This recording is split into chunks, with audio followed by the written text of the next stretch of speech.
గంగానమ్మ, మాలక్ష్మమ్మ, ఇది కూడా పెడతాం, సల్లాలమ్మ, మాగ్గాళ్ళమ్మ, తమ్ముడు పోతురాజు అని సంబరం చేపించారు మహానుభావులు, రైతులు, శ్రీనిరాజు గారు, మన కమిటీ వీళ్ళందరూ కూడా చేపించి గంగానమ్మని ఇవాళ మళ్ళీ అమ్మవారికి జాతర అయిపోయాక జాతర 4 రోజులు చేశారు. 4 రోజుల్లో ఒక నల్లమారమ్మను పంపిస్తారు. నల్లమారమ్మను పంపించాక తర్వాత మధ్యరామను పంపించారు.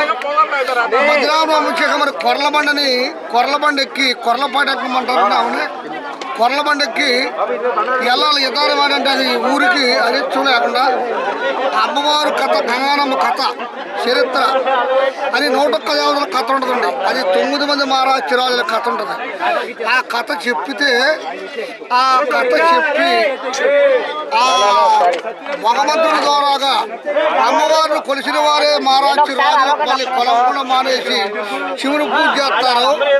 శివుని పూజ చేశాక అమ్మవారు 9 మంది మహారాజు రాజులకి ధనమిచ్చారు, ధాన్యం ఇచ్చారు, మేడలు ఇచ్చారు, మిద్దెలు ఇచ్చారు, అన్నీ ఇచ్చారు. నాకు ఇవన్నీ వీళ్ళు గండమ లేనప్పుడు, ధనం లేనప్పుడు, భూమి లేనప్పుడు, వ్యవసాయం లేనప్పుడు, ఏమీ లేనప్పుడు నేను ఇస్తే కలగైతే నేను కాదని శివుని పూజ మొదలెట్టారు.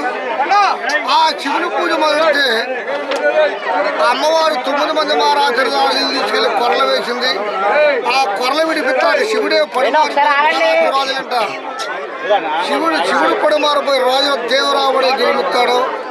జన్మించాక అమ్మవారి లక్క ఈమె గట్లో ఉందని మేము బ్రహ్మలవారు చెప్తా ఉండే అమ్మవారి చరిత్ర. ఆ 9 మంది మహారాజు రాజుల కోసము కుమారుడు జన్మించి విష్ణుమూర్తి. ఈ విష్ణుమూర్తి చెప్పాక ఆయన ద్వారాగా కొర్లబండి చేపిస్తారు. కొర్లబండి చేపించాక కొర్లబండి ఎక్కాల. ఈ దేవుడోల గ్రామంలో లేదంటే సుమారు 3 లక్షల మంది జనాభా చాలా మంది వచ్చారు. అసలు ఎక్కడా జరగని తాత జరుగుతుంది. ఎవరు కూడా అందరూ వీధికి బొదబదాలకి కూడా అమ్మవారు అంటే ఏంటో, గంగారమ్మ అంటే ఏంటో తెలిసేటట్టు కూడా అందరూ కూడా పూజలు చాలా గొప్పగా జరిగినాయి. పొమ్మల వారు, సన్నాయి మేళగాళ్ళు, డప్పుల వారు కూడా బాగా చేశారు. ఇక్కడ పెద్దలు కూడా కమిటీ నెంబర్లు కూడా బాగా చేపించారు. ఈ అన్ని సంబరాలు అయిపోయాక మళ్ళీ గంగానమ్మను పంపించాక మళ్ళీ గంగానమ్మని తీసుకెళ్ళి మళ్ళీ గుళ్ళో పెట్టుకోవాలని అమ్మవారికి ఇవాళ తీసుకొచ్చి చరడు పరకాలు పోసుకుని అమ్మవారికి ఎర్రగొరి రక్తం ఎరులే సాగించి పోతురాజుని గంగానమ్మని తీసుకెళ్ళి మళ్ళీ గుళ్ళో పరీక్షణ చేస్తారు. అలా చేసాక మళ్ళీ 12 సంవత్సరాలకి జాతర చేస్తారు. మహా సంబరం అంటే మాటలు కాదు, అంత ఉత్సాహంగా చేశారు. జనంలో కూడా అంత ఉత్సాహంగా పడింది. ఎక్కడ చూడలేదు. నేను పమ్మవారిని మీద 2-3 సుమారు నాకు 60 సంవత్సరాలు ఉండేది. 60 సంవత్సరాల మట్టి నేను 16 సంవత్సరాల మట్టి జాతరలో నేను తిరుగుతాను.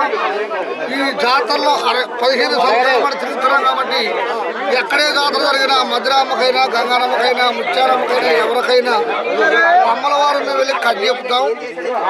ఎన్నో 300-300 జాతరలు చూసుంటాం.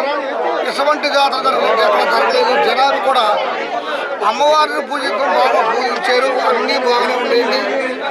ఇవాళ కూడా గంగానమ్మ దేశాలు పరీక్ష చేస్తాం.